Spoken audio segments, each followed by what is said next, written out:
السلام علیکم، میں محمد مزمل آپ سے مخاطب ہوں۔ آپ دیکھ رہے ہیں میرا یوٹیوب چینل۔ جیسا کہ آپ دیکھ رہے ہیں جو ٹرائل کورٹ کے فیصلے آئے ہیں کل، اور ظہیر اور شبیر کو ضمانت دے دی گئی۔ پورے ملک میں اس فیصلے پہ تنقید کی جا رہی ہے، وکلا کیا ہوں، صحافی ہوں، جو پوری پاکستان بلکہ بیرون ملک سے بھی مسلسل اس پہ تنقید ہو رہی ہے، اور اس فیصلے ججز کے فیصلے کو میرٹ پہ فیصلہ نہیں بتایا جا رہا۔ ہم معزز ججز سے، معزز عدلیہ سے کا بہت احترام کرتے ہیں، اور اس احترام کے دائرے میں رہتے ہی ہوئے ہم سوال پوچھ رہے ہیں کہ ان کو اگر یہ بے گناہ ہے، جو مرکزی ملزم ہے ظہیر اور شبیر، ان کو آپ نے ضمانت دے دی، تو وہ جو نکاح خواں اور گواہ ہے ان کو آپ نے کیوں لٹکائے رکھا؟ ان کو کیوں آپ نے ان کو جب ہائی کورٹ میں جا کے ضمانت لینی پڑی، آپ نے یہاں ٹرائل کورٹ میں ان کو ضمانت کیوں نہیں دی؟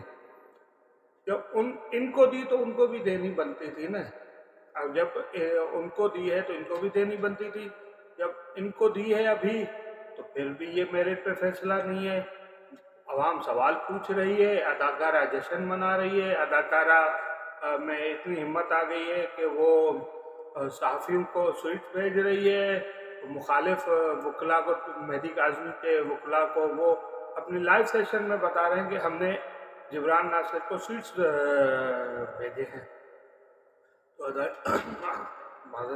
عدلیہ کو یہ سوچنا چاہیے، عدلیہ کو ایک ذمہ داری کا مظاہرہ کرنا چاہیے۔ اگر آپ نے جو قانون بنایا ہے، جو قانون پہ امپلیمنٹ نہیں کر سکتے، یا اس قانون کے متعلق فیصلے نہیں دے سکتے، یا پھر یہ آپ ہمیں بتا دیں کہ یہ قانون صرف امیروں کے لیے ہے، نہ کہ غریبوں کے لیے، نہ کسی مڈل کلاس سوسائٹی کے لیے، یہ امیروں کے قانون ہیں، ان کے لیے یہ قانون بنائے گئے ہیں، ہمارے لیے یہ قانون نہیں بنائے گئے۔ آپ ہمیں قانون کے پیچھے لگا دیتے ہیں، اور یہاں ملزم آپ سے ریلیف پہ ریلیف لیے جا رہے ہیں۔ ملزم کو آپ ریلیف، ایک والد ہے پچھلے 5 مہینے سے اپنی بیٹی کے لیے دل ذلیل و خوار ہوا پڑا ہے، اور آپ مرکزی ملزم کو رہائی دیے جا رہے ہیں، آپ ان کے کو فیسلٹیٹ کیے جا رہے ہیں۔ آپ نے اپنے قانون پہ جب امپلیمنٹ نہیں کرانا تو اب بند کر دیجئے، تھانے بند کر دیجئے، عدالت میں اب کیوں عدالتیں لگا کے بیٹھے ہوئے ہیں؟ یا تو لکھ دیجئے باہر عدالت کے کہ یہ جو ہم نے قانون بنائے ہیں، اس قانون کا امپلیمنٹ پیسے والے پہ نہیں ہوتا، مافیا پہ نہیں ہوتا، غریب پہ ہوتا ہے، ریڑھی والے پہ ہوتا ہے، رشکے والے پہ ہوتا ہے، آپ پہ نہیں ہوتا۔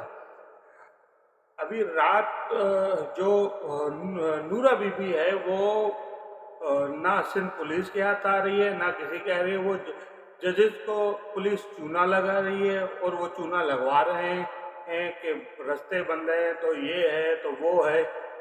آپ کو جب دعا کو لینے جانا ہوتا تھا، چھوڑنے جانا ہوتا تھا، تو جہاز کے ٹکٹ ہو جاتے تھے، راتوں رات آپ واپسی پہنچا کے آتے تھے۔ اب اس کو اریسٹ کرنے آپ کیوں نہیں جا رہے؟